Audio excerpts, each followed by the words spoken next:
always fun to have a fellow Kool-Aid drinker of Schnarch's work join, joining me on the show. This is a colleague and a friend, Dave Jenkins. I'm sorry, Dr. David Jenkins.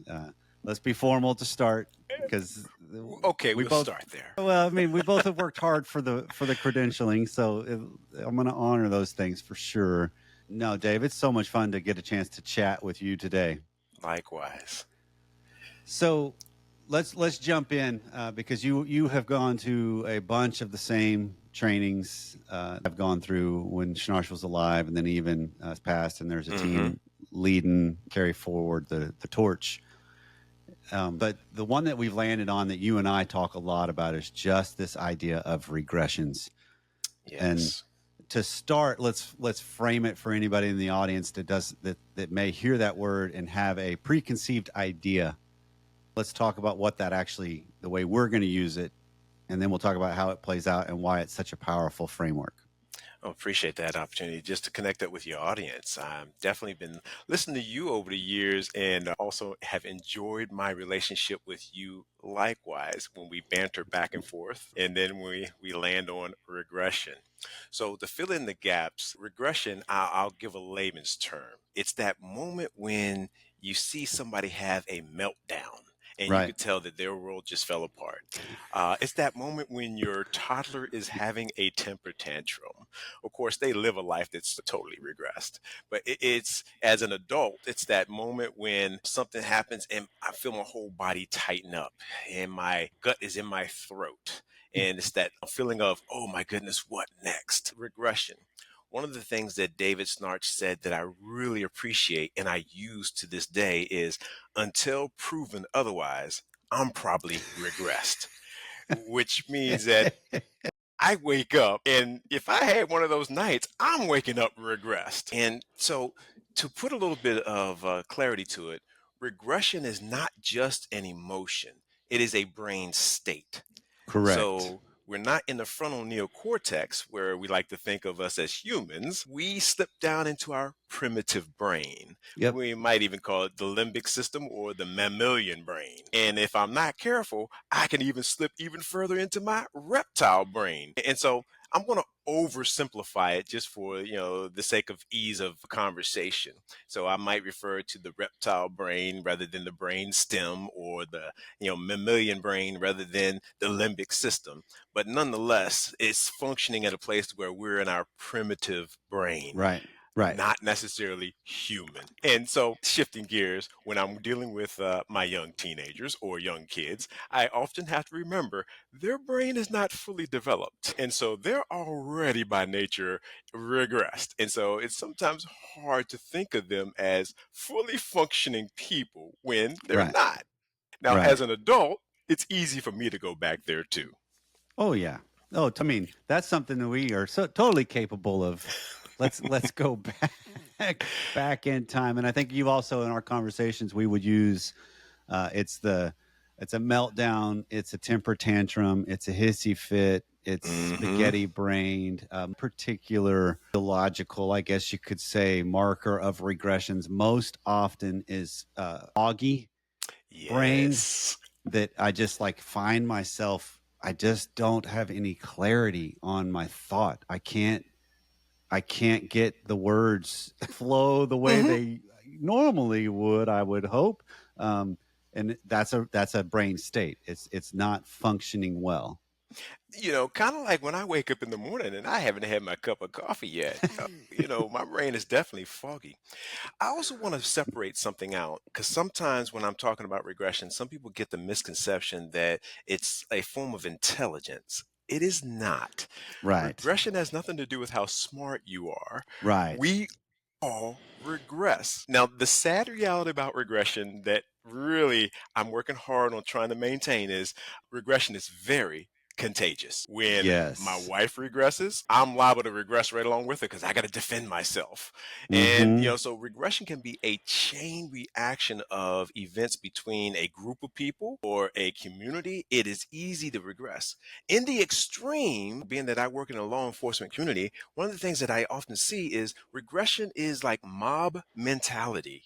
You Okay. know, when people try to explain why in the world would they do such a thing, Right. Right. and you know, it's one of the things is we try to protect the tribe, and we're not always thinking. Regression is when we're reacting, and Right. so my brain sees a threat, and all of a sudden now my feet is doing its thing, whether it be fight, flight, or freeze. Right. Now, in the law enforcement community, I want to say one more thing, just for some folks that they may be able to relate to this, and also the same for military communities.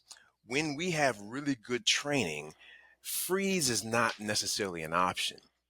Right. So what happens to us in the law enforcement community is it's fight, flight, or annihilate. We want to Right. make sure we kill the threat, we end the threat. And Right. unfortunately, in the extreme, it's police brutality as well. And this is one of the things that just with that little component, because we talked about this, that kind of framework just several months back when we were together at a conference, Hmm. and you used that terminology. And what immediately popped into my mind is the clients where one of the spouses is in the military or law enforcement You or got some it. first responder capacity that has that element. And it's like, okay, that's a factor that has to be acknowledged within the dynamic, because people are like, wait, no, it shouldn't be this way. And that's the idea. Then if you think about it and follow the progression of it, you feed off each other. Hmm. And so when you're regressed and I'll feed off of that, I'm regressed. And then that's that vortex of just heading down into the deep. And it's scary. And none of us are operating well. We're all just reacting. Absolutely. It goes back and forth and it pulls us all down. One of the other things I want to highlight is it doesn't apply to just law enforcement community.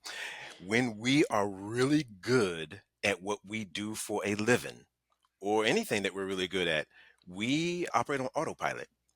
Autopilot is regression. You operate from the limbic system, and muscle memory. I don't have to think about it. Now, when I first Right. started training with David, one of the questions I wanted to ask him it was, "Hey, is regression the default mode?" And so, what I found through researching with him and through other research is when we're really good, it does become our default mode. Now, I used to think of regression as all negative. Now, Right. I've grown a little bit and have learned to appreciate I can even drive on autopilot. So Oh, there are some things that we do on autopilot that frees our brain up to do other things. Now, right. I don't know about you, Corey, but I'm really good at arguing with my wife on autopilot. You know, it's like, yes, dear, whatever you say, you got it. And it's those rote memory things that she'll look at me and she'll say, "Did you hear what I just said?" Right. And if I'm regressed, I didn't hear a thing. However, you're probably better than me. I got this little memory RAM in my brain that can repeat the last 5 words. And that's because of my survival. You know, Right. regression helps us to be able to survive. And so it says, okay, hey, pay attention there, but keep going. Right. Now, my wife is good at mapping me out, and she might take it personal. And when we regress, we take everything personal. And so it can go back and forth, tick for tat, Right. over the years, we've learned to not take each other as personal, and we realize, I must be regressed because that Right. hurt, or I'm Right. having a reaction. And when I can do that, I can back up just a little bit to continue the metaphor of David Snarch of the Mariana Trench. I can Hmm. begin to at least move towards the surface. Otherwise, when I'm regress, I lose my buoyancy and sink even further down. Right. And now let's land there for a second, just because the extended content members are going to be familiar with this, but we do need to unpack the Yes, let's idea do because that. it's a fantastically powerful visual with the Mariana Trench. So take us through it real quick. So let me give your listeners a visual since they can't see me. So if I were in the middle of the ocean in the Mariana, Trench, which is outside the Mariana Islands, it is known to be the deepest part of the world. And so within the, atmosphere of the ocean, the deeper you go, the more pressure is on top of you. So if I go below 30 feet, the water gets murky to the point to where I really can't see what's in front of me. And you have that sensation of your ears popping. Some of your listeners might be divers, and so they'll Hmm. get this. And so as you go further and further down, you begin to lose more clarity of what's in front of you, but the Mm-hmm. pressure of the water begins to build greater. Now, here's something, a phenomenon that also happens in the ocean. If you take an object that has buoyancy and you force it down below a certain amount of meters, I believe it's 300 meters, and I could be wrong, and your listeners can correct me, but anything below that, it loses its buoyancy and begins to sink even further. And so, as we go down further, let's say a mile down in the Mariana Trench, we're going to have a bit of pressure on us. But the Mariana Mm-hmm. Trench is known to be nearly 7 miles deep.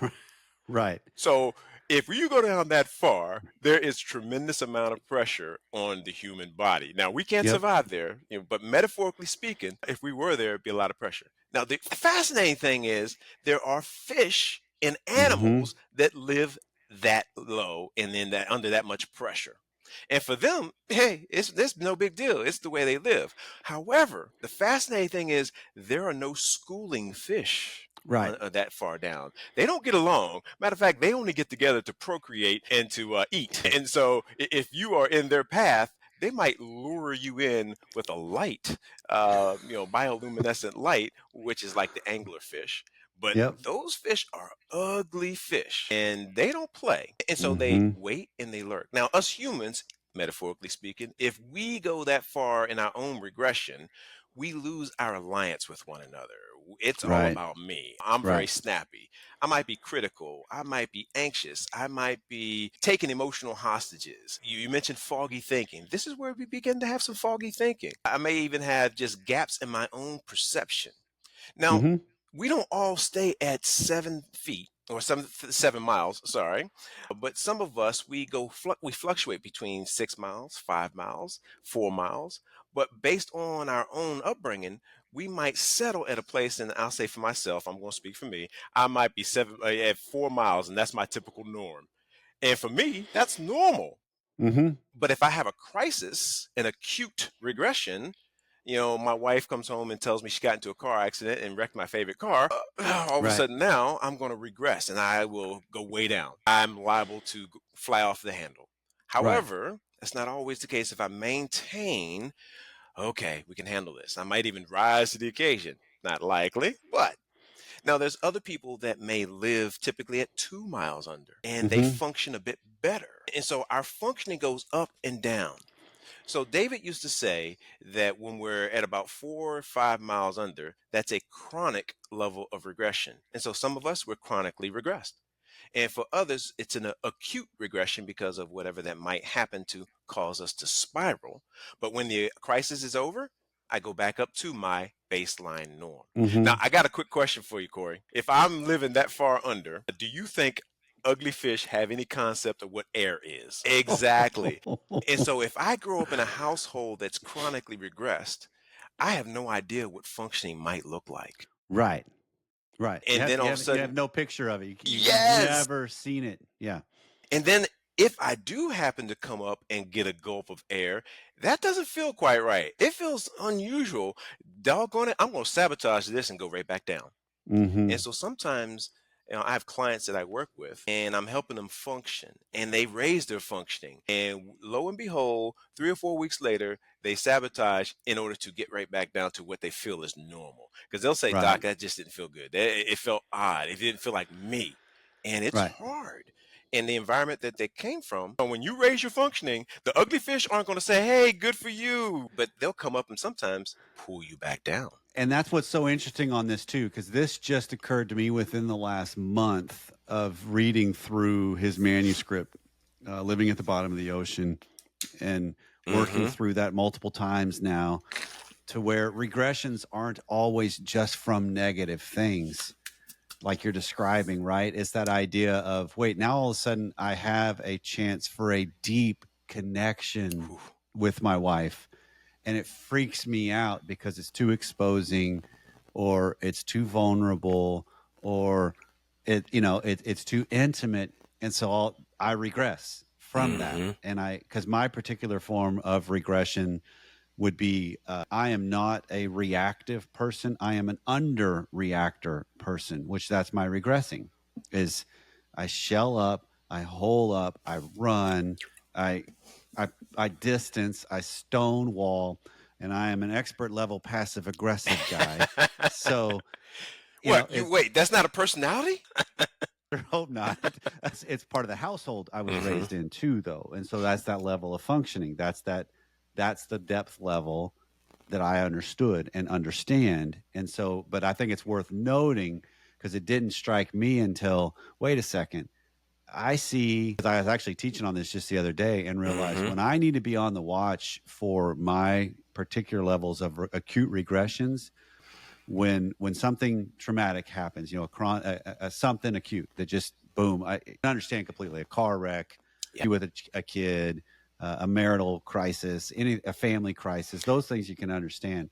But I also recognized when something goes well for me, I need to be prepared and on the watch for an acute regression because I'll not know how to function within that what's coming back at me, what I'm actually Hmm. receiving, and it throws me off because it's that gulp of air that feels so foreign. It's like no. I gotta get back down there 3 miles where it's comfortable. Absolutely. And for some people, a promotion will do it. For some Mm-hmm. people, winning the lottery may do it. I mean, you hear some people that get a brand new job and they're doing well, and then they develop this thing called imposter syndrome. It's a Right. form of regression. Right. It doesn't feel quite right, and Well, it's easy to sabotage. I would even say for some people, because I'll put myself in this category, a really good night of sex can do it. Yes, sex is one of the areas where people are most regressed.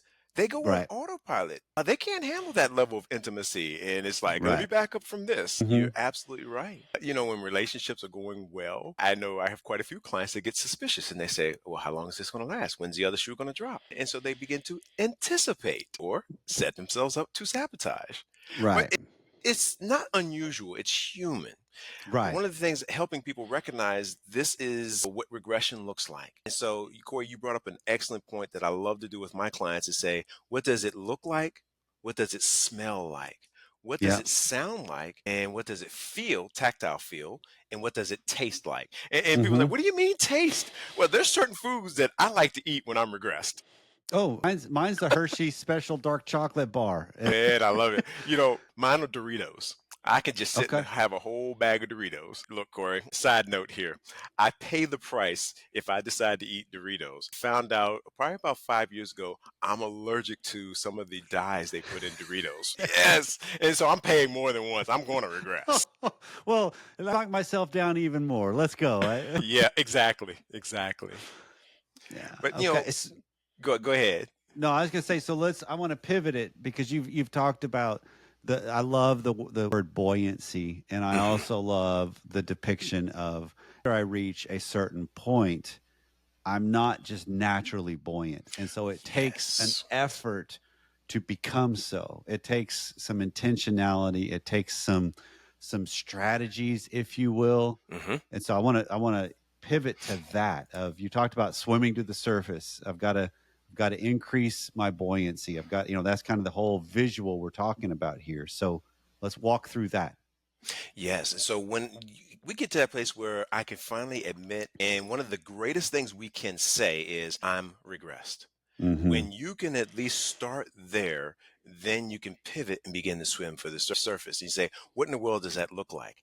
How do I begin to self soothe and take care of Right. myself? Even Right. though I'm frustrated, even though I'm angry, I will. And so, how do you begin to self regulate?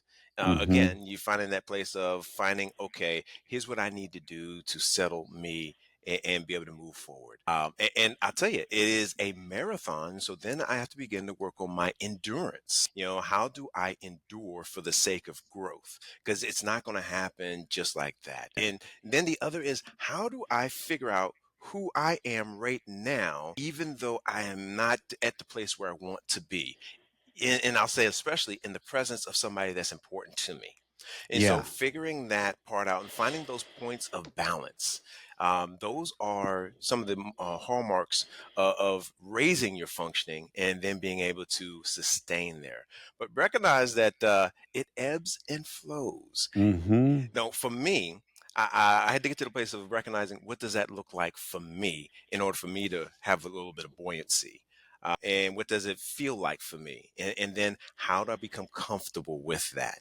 I've been married for 33 years. And I will tell you, one of the things I recognize is I can recognize my wife's regression real quick, real easy. But I want to say when she's regressed, I have learned never to point out her regression.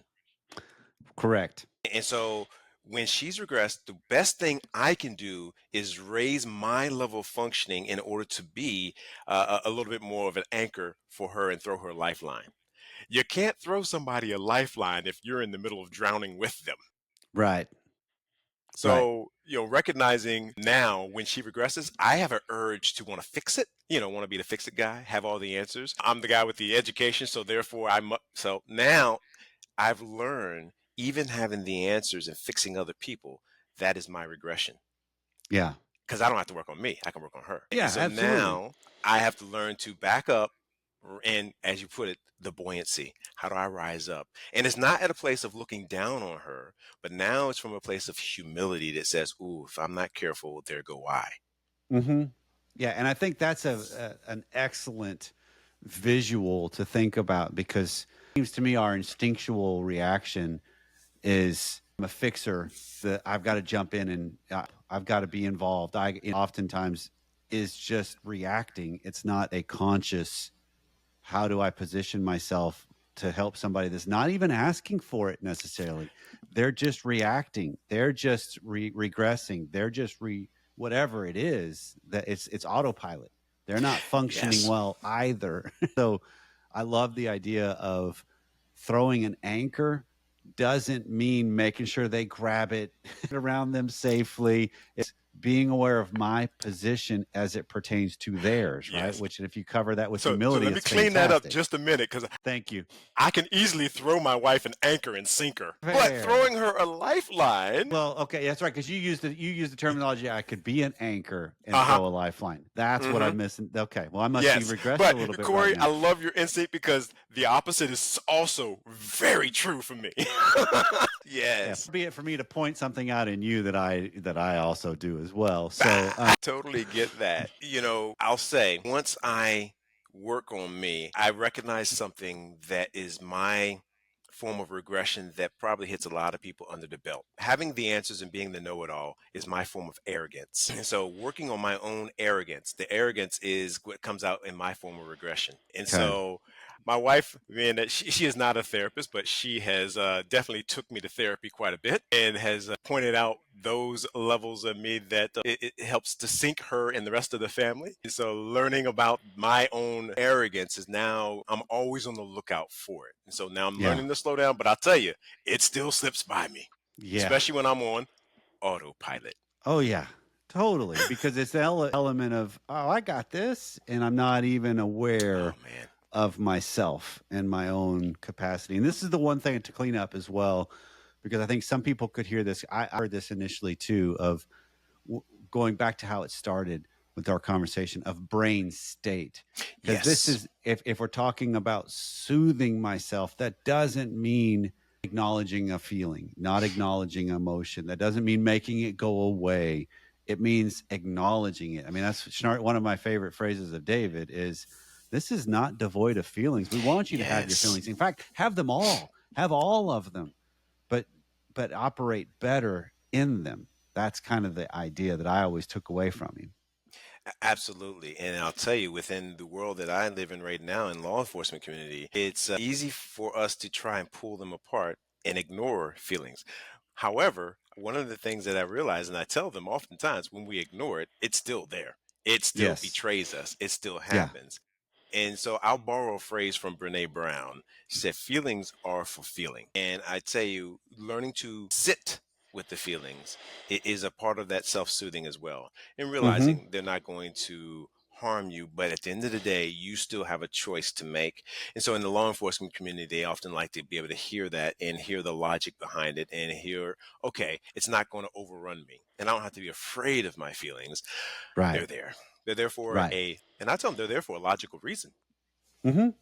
Well, and that's also then what starts helping increase your functioning. That's the swimming to the Bingo. surface. That's the increasing your buoyancy and actually maybe getting to where I get to experience light and fresh air. I love that visual because it's far easier to weather a storm that is going to come on the surface than it is at the bottom of the ocean. Right. Well, man, we could talk for hours. I mean, as we have over the years with this kind of stuff. So I know the nerd in me comes out. I both love geeking out about this kind of stuff. But if people wanted to connect with you more, what's the best way?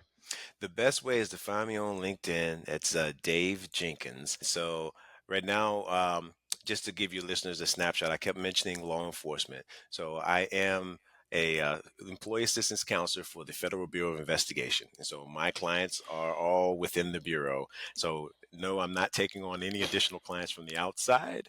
But if there are some folks that are interested in what I do, or or you're a counselor or a therapist and are interested in the FBI, hey, by all means, reach out to me. Great. You're a great contact and a great colleague, man. So I appreciate this conversation, dude.